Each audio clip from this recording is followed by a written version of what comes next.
وَأَصْحَابِكَ یا سیدی یا حبیب اللہ۔ سجدوں کی کثرت کے عظیم مراتب کا سبب شیخ عبدالحق محدث دہلوی رحمۃ اللہ علیہ فرماتے ہیں، اللہ عز و جل ان سجدوں کی کثرت سے بندے کو عظیم مرتبہ عطا فرمائے گا اور اپنی بارگاہ قرب و عظمت میں اعلیٰ مقام پر فائز فرمائے گا۔ یہ سجدہ معاصی یعنی گناہوں اور سیئات یعنی برے اعمال کی معافی کا سبب بھی ہے، رفع درجات یعنی درجات کی بلندی اور زیادت حسنات یعنی نیکیوں میں زیادتی کا موجب بھی۔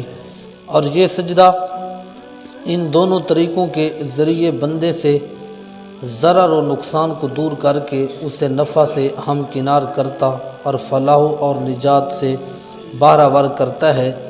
سجدے کے سبب گناہوں کی معافی۔ حدیث پاک میں سجدہ کرنے کی فضیلت اور اہمیت بیان کی گئی ہے کہ سجدہ کرنے والے کا ایک گناہ معاف کر دیا جاتا ہے، یہاں تک کہ اس کا ایک درجہ بھی اللہ بلند فرما دیتا ہے۔ لیکن جو ایک سجدہ کرنے سے گناہ معاف ہوتا ہے، وہ گناہ کون سا ہے جو معاف کیا جاتا ہے؟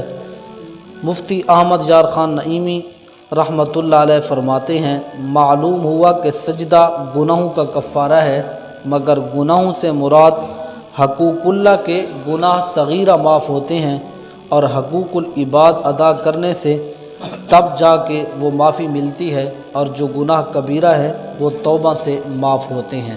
تو جس طرح ہم وضو کرتے ہیں کہا جاتا ہے کہ گناہ معاف ہوتے ہیں، تو اس سے بھی صغیرہ گناہ معاف ہوتے ہیں۔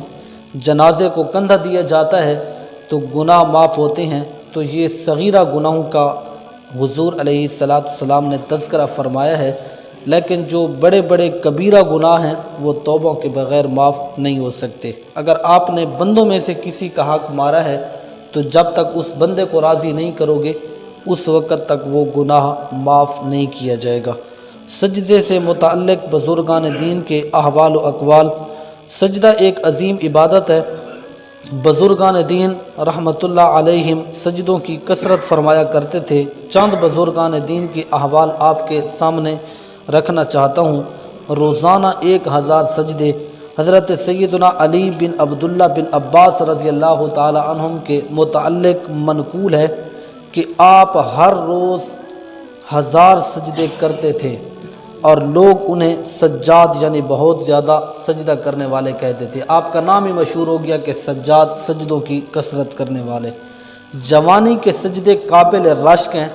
حضرت سیدنا یوسف بن اسباط رحمۃ اللہ علیہ بڑھاپے میں فریاد کرتے تھے، اے نوجوانوں کے گروہ، مرض سے پہلے صحت میں جلدی کرو۔ میں صرف اس شخص پر رشک کرتا ہوں جو رکوع سجود کو پورا کرتا ہے، جبکہ میرے اور سجدے کے درمیان اب رکاوٹ پیدا ہو گئی ہے، یعنی میں بوڑھا ہو چکا ہوں۔ تو اس لیے نوجوانوں کو آپ نصیحت فرماتے تھے کہ اس وقت کی جو عبادت ہے وہ اللہ کو بڑی پیاری ہے، لیکن اب اگر میں سجدے کروں تو کیا فائدہ، میں تو بوڑھا ہو چکا ہوں، اب اللہ اور میرے درمیان ایک رکاوٹ ہے۔